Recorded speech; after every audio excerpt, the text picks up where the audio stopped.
तो प्रॉब्लम भी इनके सॉल्व कराएंगे। पहले हम इंट्रोडक्शन दे दें।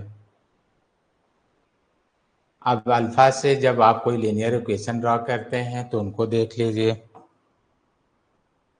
जैसे आपको एंगुलर एक्सेलेरेशन चाहिए तो आपने लिखा था यहाँ से alpha equal to d omega by d t. अब इसका इंटीग्रल फॉर्म देख लीजिए। जैसे डिफरेंशियल लिखे थे तो इंटीग्रल फॉर्म में D omega initial angular velocity omega naught of final omega. अब अल्फा को हमने कहा था कि यूनिफॉर्म लेना है इंटू डी टी। यहाँ पर अल्फा लिख लीजिएगा यूनिफॉर्म एंगुलर एक्सेलेरेशन।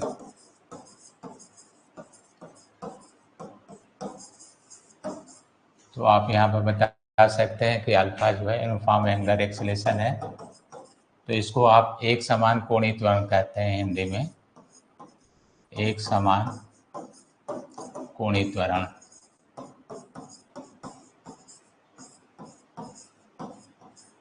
तो जब आप एक समान कोणीय त्वरण लेंगे तो इसका इंटीग्रेशन नहीं होगा।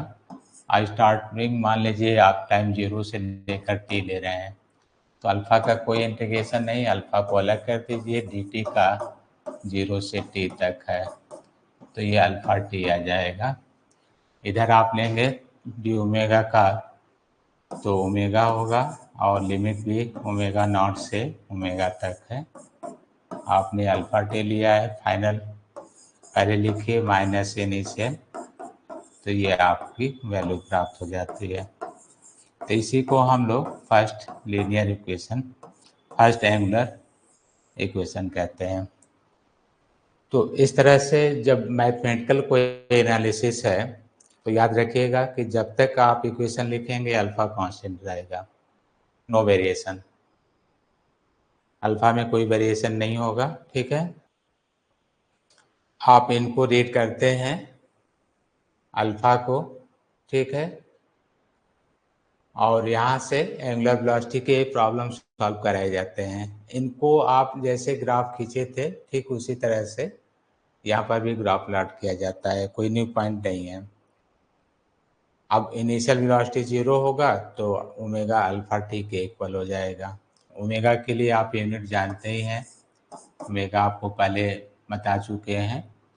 यहाँ पर 2 पाई एन भी आपने पढ़ा था, 2 पाई बाई टी भी आपने रीड किया था, और यहाँ पर ओमेगा नॉट अगर 0 है तो आपने अल्फा टी भी रीड किया है।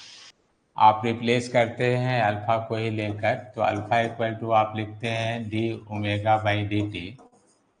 तो डी टी को आप रिप्लेस कर सकते हैं कैसे, तो ओमेगा होता है D theta by d T. अगर आपने डी टी को रिप्लेस कर दिया तो ये डी थीटा बाई ओमेगा आ जाएगा ऐसे। तो आप डी थीटा को हटाते हैं तो यहाँ से डी टी को, तो ये माना जाएगा omega D omega by D theta, ऐसे देख लीजिए। हमने डी टी को यहाँ से रिप्लेस कर दिया। अब आप इंटीग्रेशन का यूज़ कर सकते हैं, ओमेगा डी ओमेगा, तो आप यहाँ लिख सकते हैं अल्फा डी थीटा, ऐसे आप रीड कर सकते हैं। अब आप इनिशियल जैसे लिखे थे ओमेगा नॉट और फाइनल ओमेगा, उसी तरह से अल्फा कांस्टेंट है, इनिशियल एंगुलर डिस्प्लेसमेंट 0 और फाइनल आप थीटा मान लीजिएगा। तो इंटीग्रेशन तो आता ही है। यहाँ पर बोलिए क्या लिखा जाए, तो ओमेगा की पावर 2 बाई 2 ओमेगा नॉट और ओमेगा, यहाँ से अल्फा बाहर कर लीजिएगा, डी थीटा का थीटा हो जाएगा 0 से थीटा। इस तरह से आपने omega square minus omega naught square by 2, 2 common है, अल्फा और थीटा ज्ञात कर लिया।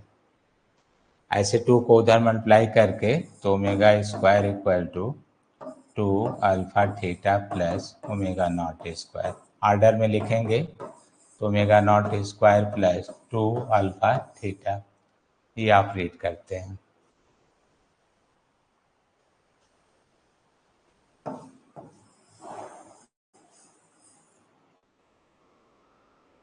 तो इसी तरह से आपको और भी इक्वेशन जो इनमें लिखा गया था वो आप तैयार कर सकते हैं।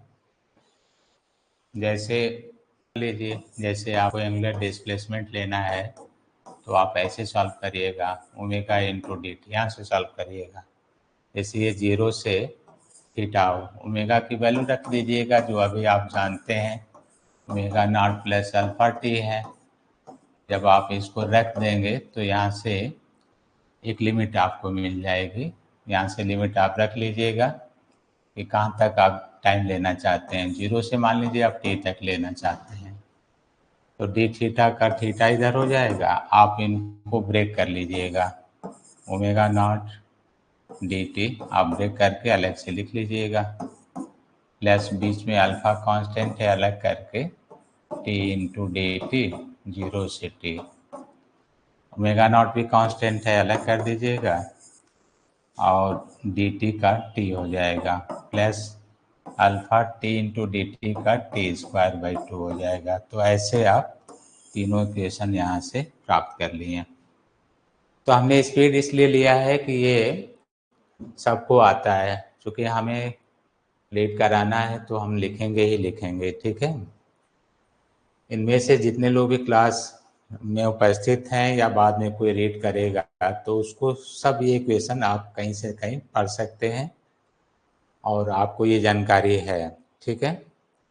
तो इनमें हमने कोई समय लॉस नहीं किया कि आपका समय लॉस हो, और हमें जो बताना है क्लियर भी कर दिए कि आप जितने इक्वेशन हैं कैसे आप उनको रीड करते हैं, ठीक है।